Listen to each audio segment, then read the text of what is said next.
Assalamualaikum warahmatullahi wabarakatuh. Perkenalkan, saya Elok Nurfaiko dengan NIM 24070160053. Dan pada kesempatan ini saya akan sedikit menjelaskan mengenai teori perkembangan seksual, perkembangan kognitif, dan perkembangan religi pada dewasa tengah.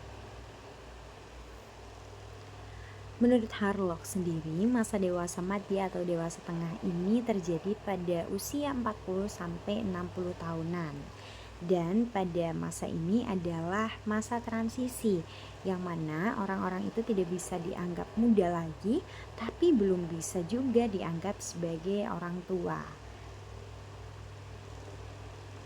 Dan mereka juga dianggap sebagai kelompok usia yang paling sehat, paling tenang, dan paling bisa mengontrol diri dan juga paling bertanggung jawab. Ini menurut Levinson dan Peskin 1981 dalam Santrok 2002. Yang pertama adalah perkembangan seksual. Menurut Erikson, orang-orang pada dewasa tengah atau dewasa madya ini berada pada fase generativitas versus stagnasi. Jadi adanya kontinuitas seksual, artinya tetap aktif secara seksual seperti usia lebih muda. Jadi orang-orang pada dewasa tengah ini cenderung memiliki aktivitas seksual yang sama seperti mereka masih muda, keaktifannya itu masih sama gitu. Kebebasan seksual wanita itu justru meningkat, teman-teman. Banyak wanita yang merasa lebih bebas dan tidak terhambat dalam berekspresi seksual seiring bertambahnya usia.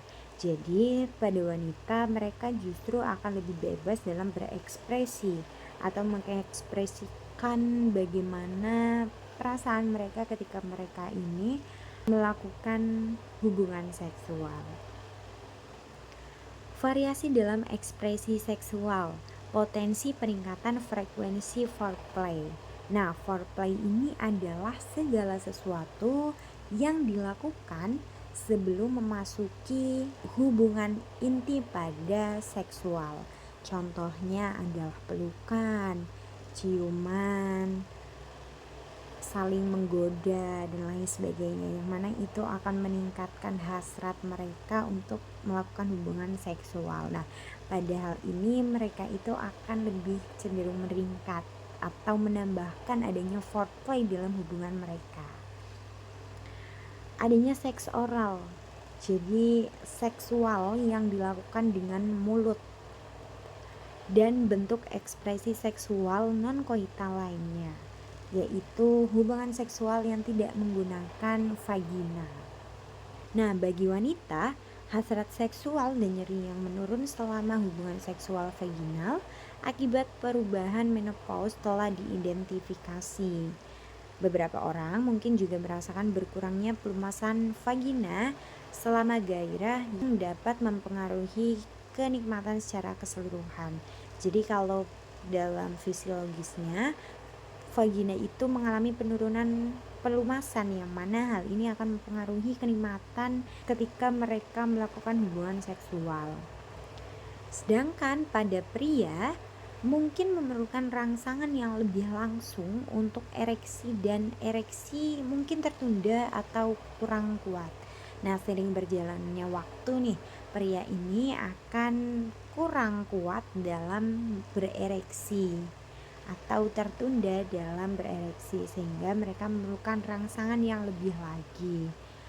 Ini menurut Carroll 2016.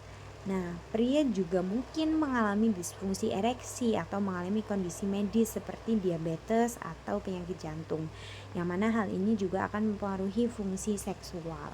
Jadi adanya penyakit-penyakit seperti yang tadi dijelaskan itu juga mempengaruhi fungsi dari seksualitas lelaki. Nah, adanya risiko kehamilan pada wanita itu akan tetap ada, teman-teman, hingga 12 bulan amenoria. Artinya ketika 12 bulan mereka sudah tidak haid lagi atau sudah tidak menstruasi lagi.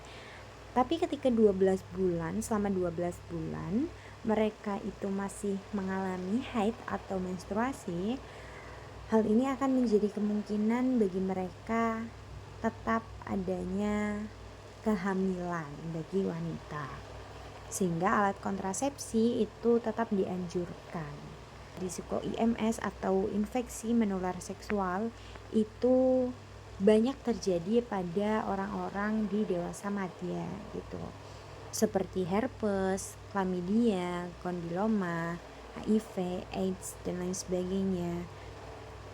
Dan AIDS itu signifikan pada usia 50 tahun ke atas. Dan proporsi ODHIV itu justru pada usia 50 tahun ke atas itu lebih besar, teman-teman.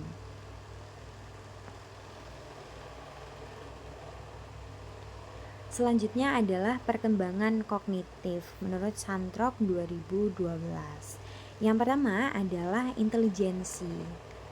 Crystallized intelligence atau akumulasi dari informasi dan keterampilan akan terus meningkat. Kenapa meningkat? Karena hal ini berkaitan dengan pengalaman-pengalaman yang terjadi pada seseorang. Ketika seseorang mengalami banyak pengalaman dalam hidupnya, apalagi ketika mereka sudah banyak melalui fase-fase sampai akhirnya mereka ada di fase dewasa tengah, mereka pasti memiliki pengalaman yang lebih banyak, sehingga hal ini akan menjadi gudang informasi atau gudang pengetahuan bagi mereka. Sementara fluid intelligence atau kemampuan melakukan penalaran abstrak itu akan menurun. Contohnya adalah penangkapan informasi-informasi yang baru, sehingga tidak heran ketika ada orang tua yang diajarkan mengenai teknologi yang baru, mereka akan sulit untuk menangkapnya. Dan kekurangan yang lebih besar ini terjadi pada long term memory daripada short term memory. Jadi orang-orang di dewasa madya ini cenderung untuk lebih bisa menangkap informasi dan disimpan pada short term memory daripada long term memory, sehingga mereka lebih gampang untuk melupakan hal-hal atau informasi-informasi yang mereka dapatkan atau pelupa gitu. Dan apalagi jika informasi ini baru dan memerlukan recall daripada recognition. Yang kedua adalah pemrosesan informasi. Kecepatan pemrosesan informasi yang sering kali diukur dengan kecepatan reaksi akan menurun di masa dewasa madya.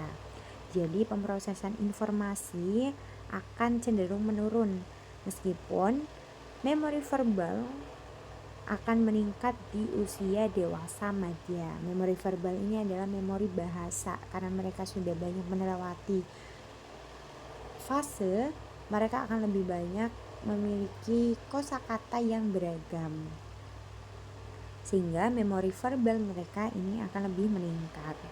Nah, seiring bertambahnya usia, daya ingat kerja atau kemampuan kita untuk menyimpan dan menggunakan informasi secara bersamaan itu akan menjadi kurang efisien. Ini menurut Craig dan Bialystok tahun 2006. Selanjutnya adalah perkembangan religi.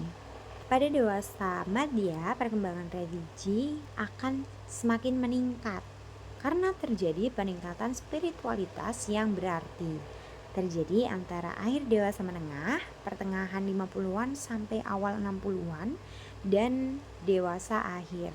Ini menurut Wing dan Dillon 2002. Nah, peningkatan ini tidak selalu karena keagamaan, teman-teman, tapi juga karena banyak faktor.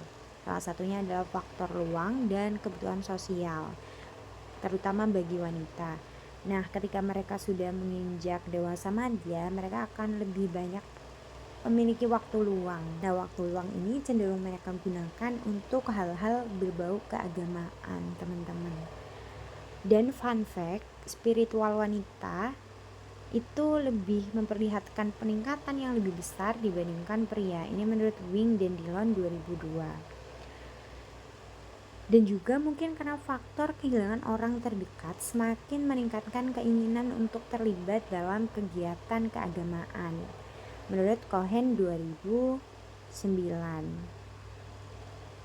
Karena mereka sudah berada dalam dewasa madya yang mana mungkin mereka sudah banyak melalui kehilangan-kehilangan seperti kehilangan orang tua, kehilangan saudara, kehilangan anak mungkin, dan lain sebagainya, sehingga hal ini menjadi salah satu rasa stres kehilangan.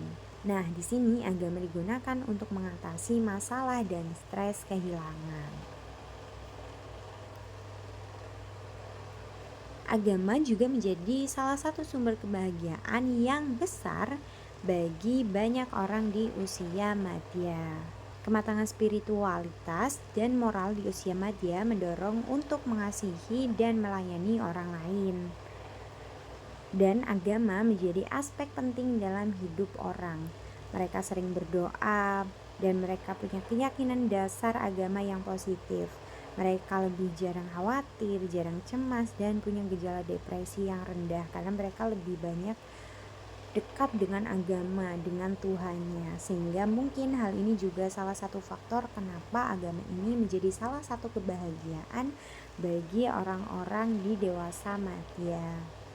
Karena mereka lebih merasa tenang dan mereka lebih merasa jarang cemas ataupun khawatir begitu.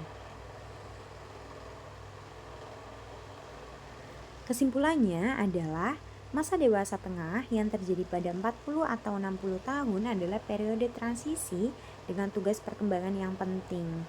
Perkembangan seksual tetap aktif dengan potensi peningkatan kebebasan pada wanita, namun risiko kehamilan dan IMS tetap ada serta terjadi perubahan fisiologis.